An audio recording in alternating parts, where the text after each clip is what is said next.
Welcome to top rancour. നമുക്ക് രണ്ടാമത്തെ ചാപ്റ്ററിൻ്റെ ക്വസ്റ്റ്യൻ ആൻസേഴ്സും ആസ്വാദന ടിപ്പണിയൊക്കെ നോക്കാം. നമ്മുടെ മധുഋതു എന്ന് പറയുന്ന +1 സെക്കൻഡ് ചാപ്റ്ററിൻ്റെ ആസ്വാദന ടിപ്പണിയാണ്.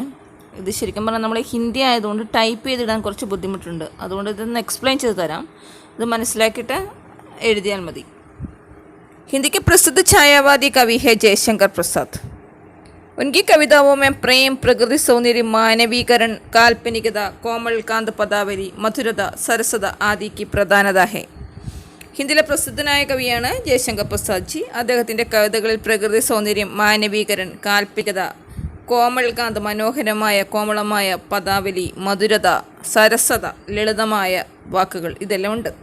ഛായാവാദി ഗീതി ശൈലി में लिखी गई मधुऋतु में प्रेम, प्रकृति और सौंदर्य का निम्नलिखित भाव विद्यमान है. എന്ന് വെച്ചാൽ ഛായാവാദി ശൈലിയിൽ എഴുതിയിരിക്കുന്ന കവിതയാണ്. അതിൽ പ്രകൃതിയും സൗന്ദര്യവും പ്രേമവും എല്ലാം ഉണ്ട്.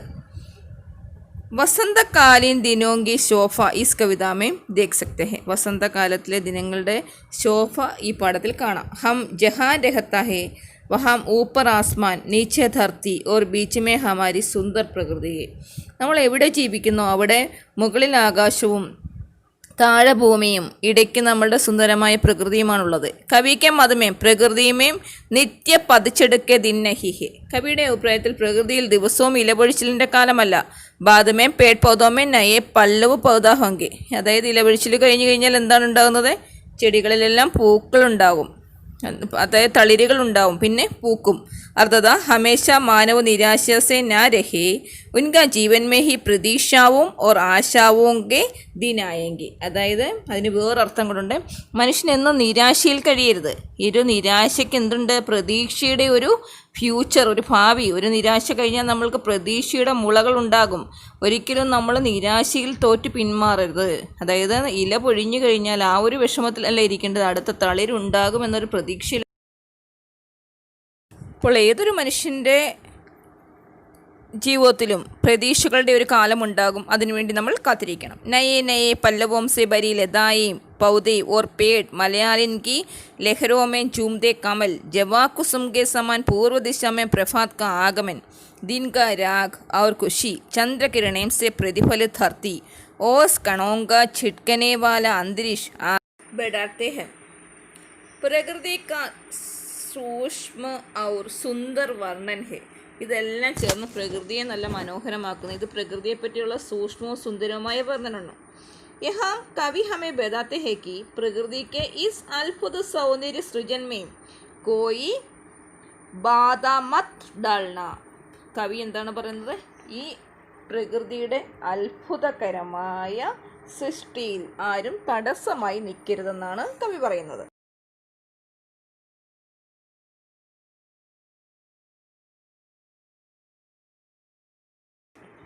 उनको अपना सौंदर्य हमें दे देने दो.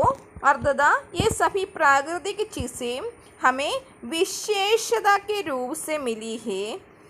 उनका संरक्षण हमारा कर्तव्य है. छायावादी कविता के अनुरूप सरल और कोमल पदावली से बनी यह कविता साहित्यिक दृष्टि में भी सर्वोत्तम है. जवा कुसुम की उषा, मानस नयन नളിൻ, अंधकार का जलधि എന്ന് വെച്ചാൽ എന്താണ്? നമ്മൾ പ്രകൃതിയിലെ സൗന്ദര്യങ്ങൾ, പ്രകൃതിയുടെ ഈ സൃഷ്ടി, ഇതിന് തടസ്സങ്ങളാരും നിൽക്കരുത്. ആ പൂർണ്ണ സൗന്ദര്യം അതിന് നൽകാൻ അനുവദിക്കൂ. അതുപോലെ തന്നെ പ്രകൃതിയിലെ ഈ വസ്തുക്കളെല്ലാം തന്നെ നല്ല വിശേഷ രൂപത്തിലാണ് ലഭിച്ചിരിക്കുന്നത്. നമുക്ക് ഇതിൻ്റെ സംരക്ഷണമാണ് നമ്മൾ ചെയ്യേണ്ടത്. ഈ കവിതയിൽ വളരെ ലളിതമായും മനോഹരമായും പദാവലി പ്രയോഗിച്ചിരിക്കുന്നു. ജവാ കുസും കി ഉഷ, മാനസനയൻ നളിൻ, അന്ധകാർ ക ജലധി, ഇതൊക്കെ അങ്ങനെയുള്ള പദങ്ങളാണ്. നമുക്കിതിൽ കുറച്ച് ക്വസ്റ്റ്യൻ ആൻസേഴ്സ് ഉണ്ട്. പ്രേം കി നീഡ് കഹാം സ്ഥിത ഹേ. പ്രേമത്തിൻ്റെ കൂട് എവിടെയാണ് സ്ഥിതി ചെയ്യുന്നത്? പ്രേം കി നീഡ് ഭൂമി ഓർ ആകാശ് കെ ബീച്ച് സ്ഥിത ഹേ. പ്രേമത്തിൻ്റെ ഈ കുടിലെന്ന് പറയുന്നത്, അല്ലെ കൂടെന്ന് പറയുന്നത്, ഭൂമിക്കും ആകാശത്തിനും ഇടയിലാണ് സ്ഥിതി ചെയ്യുന്നത്. രണ്ടാമതൊരു ക്വസ്റ്റ്യൻ, പ്രേമികയ്ക്ക് നയൻ കി ഉപമ കിസ് സേ കി ഹേ. പ്രേമികയുടെ കണ്ണിൻ്റെ ഉപമ എന്തിനോടാണ് ചെയ്തിരിക്കുന്നത്? പ്രേമികയ്ക്ക് നയൻ കി ഉപമ കമൽ സേ കി ഹേ. താമരയോടെയാണ് ഉപമിച്ചിരിക്കുന്നത് പ്രേമികയുടെ കണ്ണുകളെ. അടുത്ത ക്വസ്റ്റ്യൻ, കവി കെ ചോട്ടെ സംസാർ മേം ഉഷ കൈസെ ഖിലേഗി, എങ്ങനെയാണ് കവിയുടെ ചെറിയ ലോകത്ത് പ്രഭാതം വിടരുന്നത്. കവിക്ക് ചോട്ടെ സംസാർമേം ഉഷ ആശാക്കെ നയേ നയേ അങ്കുർ സെ ഖിലേഗി, ആശയുടെ ചെറിയ ചെറിയ മുകുളങ്ങളായിട്ടാണ് ഉഷസ് അല്ലെ പ്രഭാതം കടന്നു വരുന്നത്. അടുത്തത് സമാനാർത്ഥി ശബ്ദ കവിതാസെ ചുൻകർ ലിഖെ, സമാനാർത്ഥമുള്ള പദം കവിതയിൽ നിന്നും തിരഞ്ഞെടുത്തെഴുതാൻ. ജോമ്പടി കുടിയ, ആഗ്രഹ് ആശ, പാർക്കർ ലാക്കർ, ലാൽ ജവ. അടുത്ത ക്വസ്റ്റ്യൻ.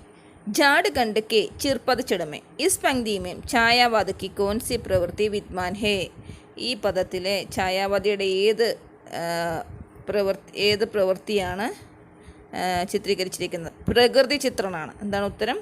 പ്രേമാനുഭൂതിയാണോ, പ്രകൃതി ചിത്രണമാണോ, മാനവീകരണമാണോ എന്നാണ് ക്വസ്റ്റ്യൻ. പ്രകൃതി ചിത്രണം. സമാനാർത്ഥി ശബ്ദ കവിതാസെ ചുൻകർ ലിഖെ, സമാനാർത്ഥമുള്ള പദം കവിതയിൽ നിന്ന് തിരഞ്ഞെടുത്തെഴുതൂ. ഖോംസല, അതിന് പകരം നമ്മൾ നീഡ് എന്നുള്ള പദമാണ് കവിതയിലുള്ളത്. പൂർബ് പ്രാചീനാണ്. രശ്മി കിരണാണ്. ഹിമകൺ തൂഹിൻ, ഇത്രയാണ് അതിന് പകരമുള്ള വാക്കുകൾ.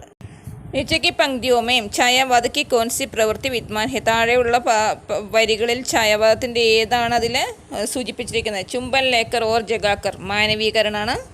ആശാസെ അങ്കുർ ചൂലേങ്കി, പ്രകൃതി ചിത്രമാണ്. ജവ കുസും സി ഉഷാ ഖിലേഗി, സൗന്ദര്യവർണ്ണനാണ്. വസന്ത ഋതു കൈസെ ഓർ കിത്തനെ ദിൻ കെ ലിയെ ആകെ ഹി, വസന്ത ഋതു എത്ര ദിവസത്തേക്ക് എങ്ങനെയാണ് വന്നേക്കുന്നത്. വസന്ത ഋതു പദ് ഭൂൽക്കർ ഓർ ദോ ദിൻ കെ ലിയെ ആകി, മറന്നു പോയ പോലെ 2 ദിവസത്തേക്കാണ് വന്നിരിക്കുന്നത്, വഴി മറന്ന പോലെ. വസന്ത ഋതു കെ ആഗമൻ സെ പ്രേമി കെ മൻമേ ക്യാ ജൂൽനെ ലഗ്താ ഹെ, വസന്ത ഋതുവിൻ്റെ വരവോടുകൂടി കവിയുടെ മനസ്സിലേക്ക് എന്താണ് വന്നത്. വസന്ത ഋതു കെ ആഗമൻ സെ പ്രേമി കെ മൻമേം ആശാ കെ നയേ നയേ അങ്കുർ ജൂൽനെ ലഗ്താ ഹെ, ആശയുടെ ചെറു മുകുളങ്ങളാണ് ഊഞ്ഞലാടാൻ തുടങ്ങിയത്. മധുരതു കവിതാമേ കിൻ കിൻ കെ ഋതുവോങ്ക വർണ്ണൻ ഹുവ, മധുരതു എന്നുള്ള കവിതയിൽ ഏതൊക്കെ കാലങ്ങളെപ്പറ്റി വർണ്ണിച്ചിട്ടുണ്ട്. മധുരതു കവിതാമേ ശിശിർ ഓർ വസന്ത ഋതുവോങ്ക വർണ്ണൻ ഹുവ ഹെ, ശിശിരകാലവും വസന്തകാലവുമാണ് വർണ്ണിച്ചിരിക്കുന്നത്. ഇനി അടുത്തൊരു ക്വസ്റ്റ്യൻ എന്ന് വെച്ചാൽ ചോദിക്കാൻ ചാൻസ് ഉള്ളത്, ഛായാവാദി കവിത की विशेषता क्या क्या है. मधुरधु कविता इन विशेषताओं से युक्त है या नहीं. അതായത് ഛായാവാദി കവിതകളുടെ വിശേഷണങ്ങൾ എന്താണ്. മധുരധു എന്ന് പറയുന്ന കവിത ഈ വിശേഷണങ്ങൾക്ക് അർഹമാണോ. പ്രേമ, പ്രകൃതി സൗന്ദര്യ, മാനവീകരൺ, ലാക്ഷണികത, ചിത്രമയത, കാൽപ്പനികത, कोमलकांत पदावली, मधुरता, सरसता आदि छायावादी कविता की मुख्य विशेषता है. प्रसाद जी की मधुरधु कविता में छायावाद की सारी विशेषताएं समाहित है. മധുരധു എന്ന് പറയുന്ന കവിതയിൽ ഈ പറഞ്ഞ കാര്യങ്ങളെല്ലാം കോർത്തിണക്കിയിട്ടുണ്ട്. പ്രേമ, പ്രകൃതി സൗന്ദര്യം, മാനവീകരൺ, ലാക്ഷണികത, ചിത്രമയത, കാൽപ്പനികത, കോമൽകാന്ത് പദാവലി, മധുരത, सरसता आदि छायावादी कविता की मुख्य विशेषता है. प्रसाद जी की मधुरधु कविता में छायावाद की सारी विशेषताएं समाहित है. അപ്പോൾ ഇതെല്ലാം മധുരധു എന്ന് പറയുന്ന കവിതയിൽ കോർത്തിണക്കിയിട്ടുണ്ട്. കുറച്ച് വാക്കുകളുടെ അർത്ഥം കൂടെ പറയാം. ഇത് ദോ ദിൻ എന്ന് പറഞ്ഞാൽ 2 ദിവസം, മധുരധു വസന്തകാലം, പിന്നെ ഇതിനകത്ത് വ്യഥ ദുഃഖം,